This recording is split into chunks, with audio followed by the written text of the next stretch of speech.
It's our first trending now of the season. We're in the swing of things. It's already, I guess you can kind of say, week 2. Joining to discuss what everyone is kind of talking about is Wayne Scanlan. He writes for the Ottawa Senators for Sportsnet.ca. Before we get to Matt, Wayne, you've been covering sports for some time now. What was the most interesting story you've done?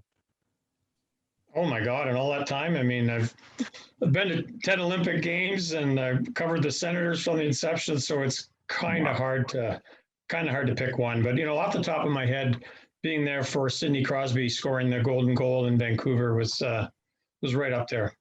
Yeah, that was fantastic. I liked when they replayed it from different angles and you hear the whispers of like him calling for the puck from McGinley and stuff. I know Matt is probably not thrilled about that game, possibly. But that was the last time American hockey's even been remotely relevant on the Olympic stage. So I'll take a silver. But my prediction is Team USA is going to be better in the future. You can already see the established roster they have now, as well the amount of money they're putting into these younger talent and younger kids. I would be scared for the future of Canadian hockey, and it might not be Canada's game in the future. What do you think, Wayne, about that? Well, I don't dispute it, really. I know Murray Costello, the longtime head of the Canadian Hockey Association, he used to warn everybody. He said, when the Americans start getting interested in hockey, look out, because all the best athletes were playing baseball, they're playing basketball, they're playing football. You're starting to see, I mean, just look on Ottawa's roster with Josh Norris and Brady Tkachuk. I mean, the up and coming American rosters at the World Junior level, they're coming, and they're coming hard, and they come with a lot of confidence at a very young age. Oh, yeah. Totally forgot, too. The Tkachuks are American. They have a good team coming out. The Tkachuks are American. Eichel is American. Matthews is American. Mm-hmm. California is really growing the sport as well, I've noticed. Even, obviously, you can see the teams, but from the start up, it's really extreme up there, over there. So you can find Wayne on Twitter at Hockey Scanner. And also back on the show is Matthew Esteves. He writes for Raw Charge, a part of SB Nation. You can find him on Twitter at Matthew S. Esteves as well. Pretty much same thing. Gents, we are going to get to those suspensions and fines in due time, but I really want to talk about the upstart Senators. Wow. Like, if we go back to last season, Wayne, they finished the season 9-2-1. They defeated the Leafs, the Canadians, the Jets during that run. We all know that they were established. We all see, maybe not the Canadians so far this year, but we feel that they're still going to be a great team even coming this year. Fantastic run that they had. They've started already 2-1, defeating the Leafs and the Stars, who are projected to be very good teams as well. Are the Senators actually possibly a playoff team this year? I think they're going to contend all season long. I mean, that's the goal. If they get in the playoffs this year, that would be a bonus. I think, in the big picture, their best years are going to be 2 or 3 years from now, when these young players, get closer to their peak. But I think they're going to make some noise in the Atlantic Division. And I think we've seen some glimpses of that in the first week. Like, they probably could have won both those games against the Leafs. And in their win, they got some good goaltending from Anton Forsberg. But, I think they're going to be pretty good. You said his name, Anton Forsberg, a waiver wire pickup. He played fine last season, but this season, it's early. It is early, but his numbers look fantastic. He's stealing the show. We're going to drop, obviously, on the website in our game notes page for this episode, this season 7, episode 3. Wow, he's made some spectacular saves, but including the Marner to Tavares down low glove save on him. We're going to post that video on the website. Is Forsberg almost the real deal? I know many teams have given up on him, but he's had solid stats, and this year he looks even better. I think he is for real. Yeah, he made 46 saves. It was a career high in the number of shots he faced against the Leafs that one night of 48. I think he saw an opportunity here, and I think he worked on fitness level in the offseason to a degree that he hadn't in the past. He's only 28, 29, so he's, as goalies go, he's not ancient, and it can take a while at that position. But with Matt Murray still sidelined with a kind of a flu cold bug that's been going around, and Filip Gustavsson, who's also been a smart little goaltender and a Senators product. He got the win against Dallas and looked very solid on Sunday. So their goalie pitcher is looking okay right now. Yeah, you mentioned Gustavsson quickly. What does this mean for him? Because I think a lot of people thought, he's the next big thing. He's the future of the Senators. Second round draft pick, 55th overall by the Penguins at the time. Is this push him back if Forsberg keeps on playing at least this somewhat elite level? Yeah, I think if Gustavsson even is able to hang around here, like it's not quite like last year where they kept three goalies and he could have, he was kind of penciled in to start in the American Hockey League with Belleville this year. So it's only because of Murray's illness or what have you. And the fact, my hunch is if these two guys continue to play well, there's no rush to get Matt Murray back in the net. All right. So we've had already a few incidents early in the league. Cross-checking was a big factor in the playoffs.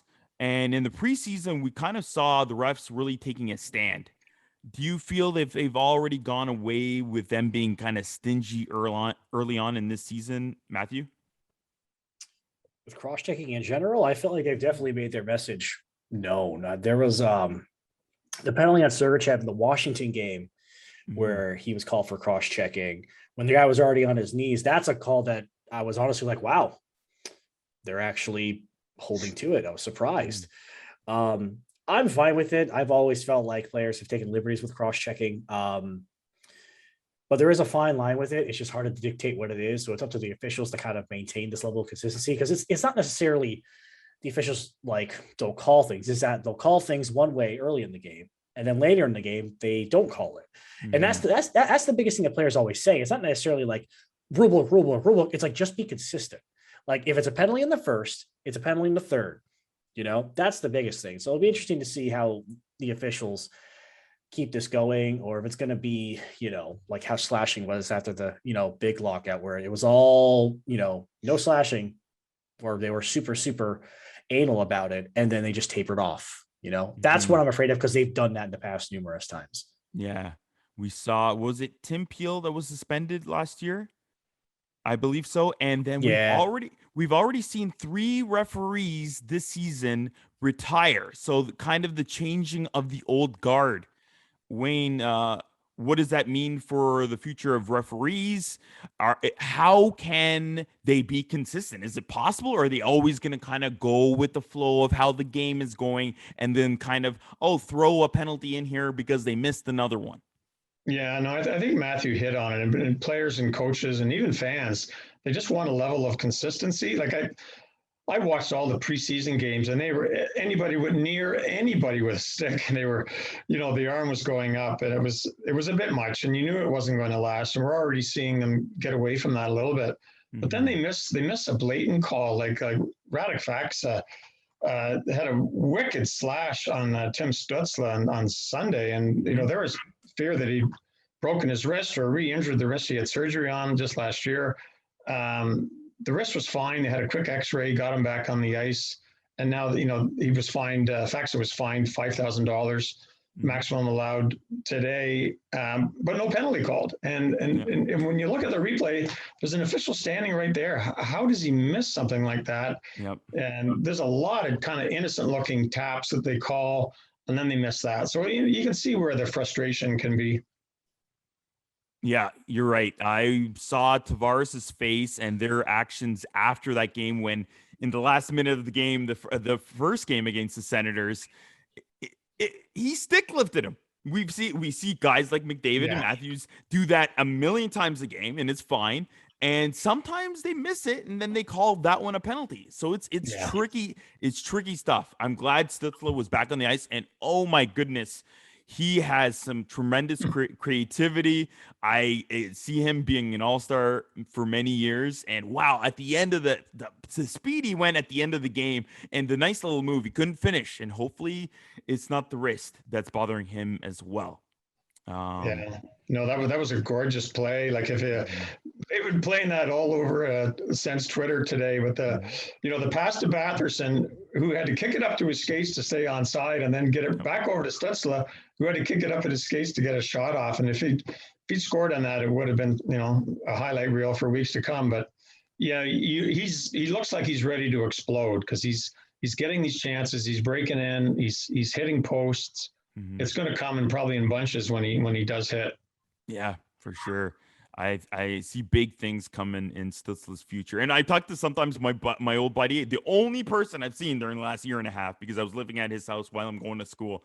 And we kind of watched a little bit. And he's like looking at him, he's like, see, when a regular guy picks up the puck, it's fine, but a regular person that plays hockey can't do these things. You cannot pick up the puck off the skate to the stick that easily. You think this is easy? This is not easy. I'm like, all right, take it easy. Oh my goodness. The Battle of Alberta. Just watch Connor McDavid, right? Like he does stuff and you kind of go, he's not part of the human species, that guy. Like no, Wayne is spot on. McDavid he's a video game character with the stuff he does. Exactly. It's absurd what that man does. Yeah. And let's go to that. The Battle of Alberta, Edmonton Oilers, Calgary Flames. When I'm watching this game, I'm like feeling the referees, they're just going with the flow because it's the Battle of Alberta. They're letting them kind of do whatever they want. And in my mind, when I was a little kid, I was like, oh, this is fun. I love it. It's the greatest game ever. But now, as an older gentleman watching hockey, I'm like, this is idiotic. Sometimes when you kind of look at it and watch the game and what the refs are allowing and how crazy it gets, and it kind of ramps up. And it's hard to referee a game when the play ramps up and it gets away from them.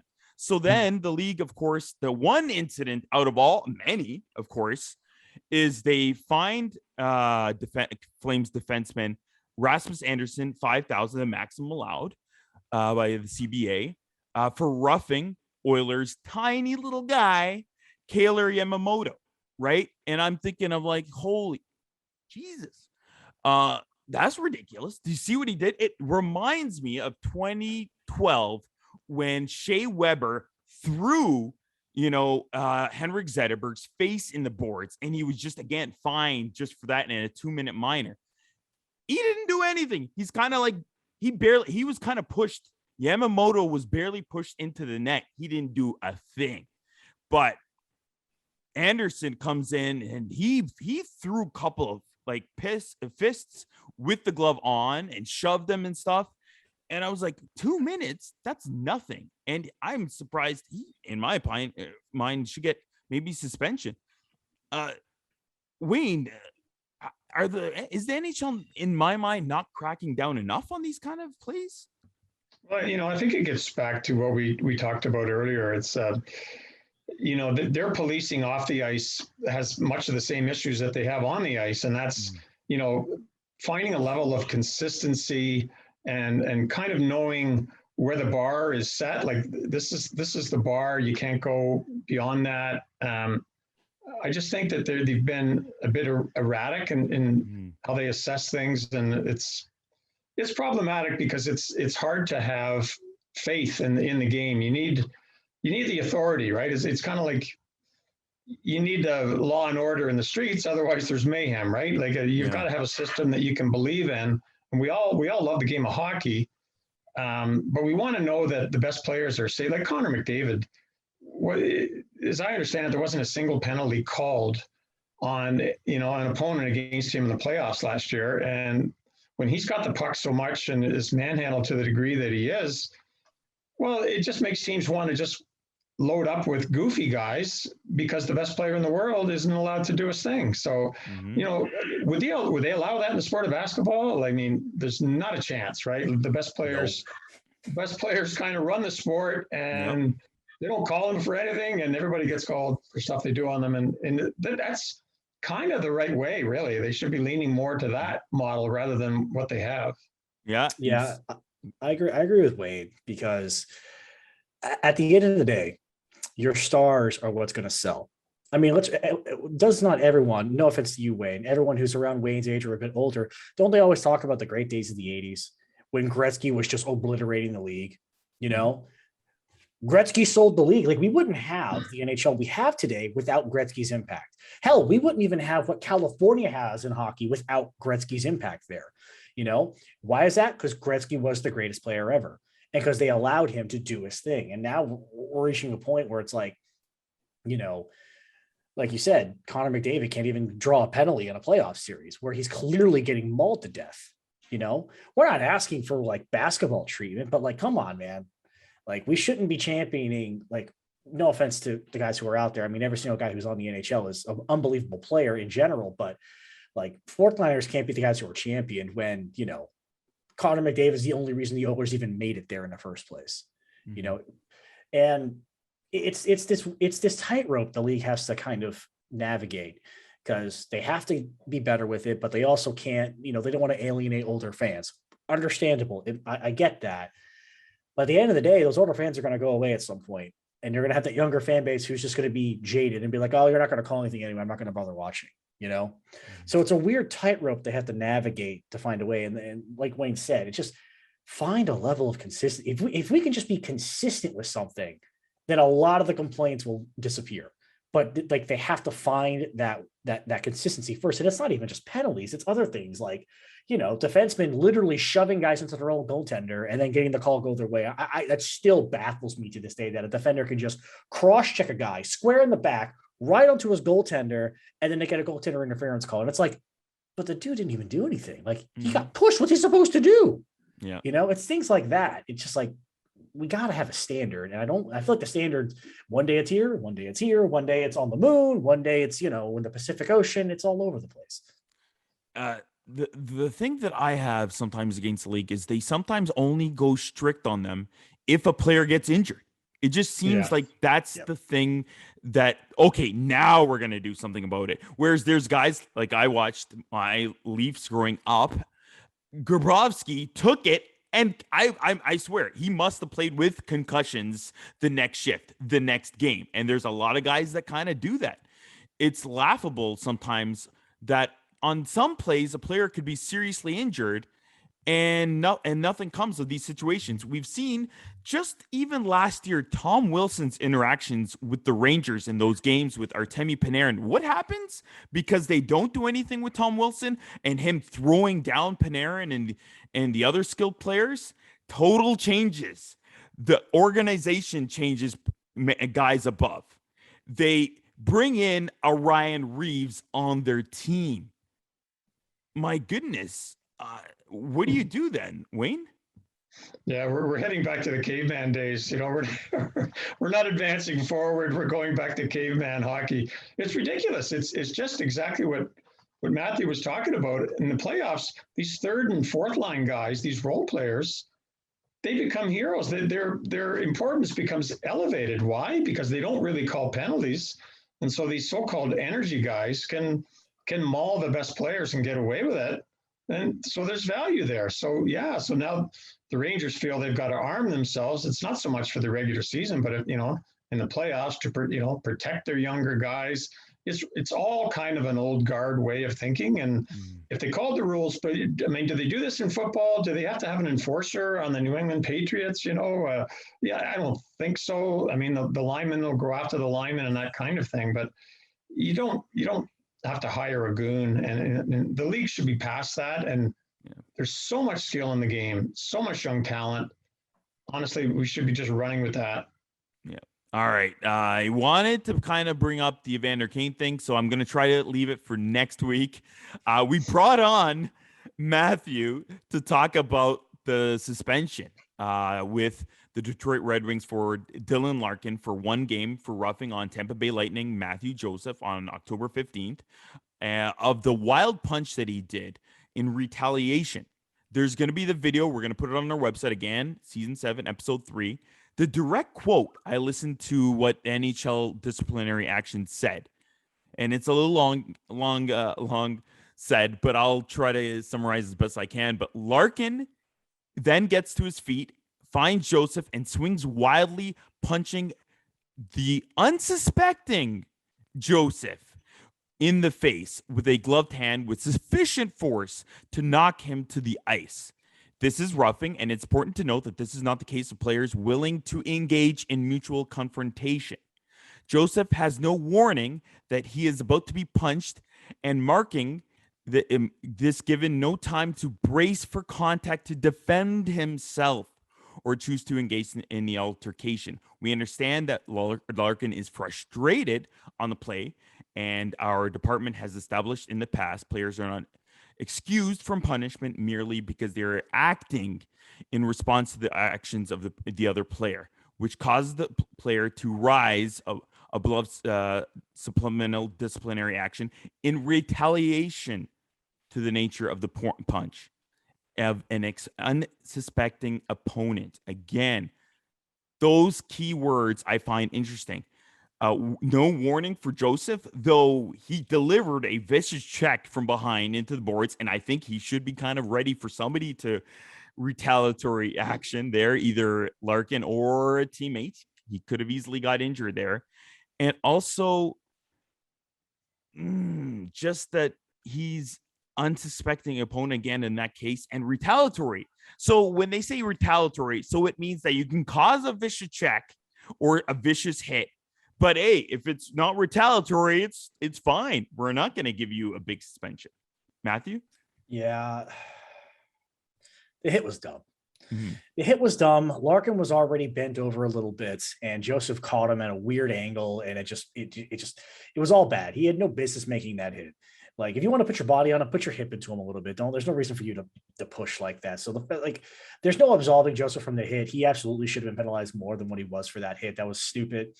What Larkin did, I thought was cheap, but I can also understand it. Like, the guy just got done with neck surgery over the offseason. He spent a whole lot of time rehabbing. I get why he's frustrated.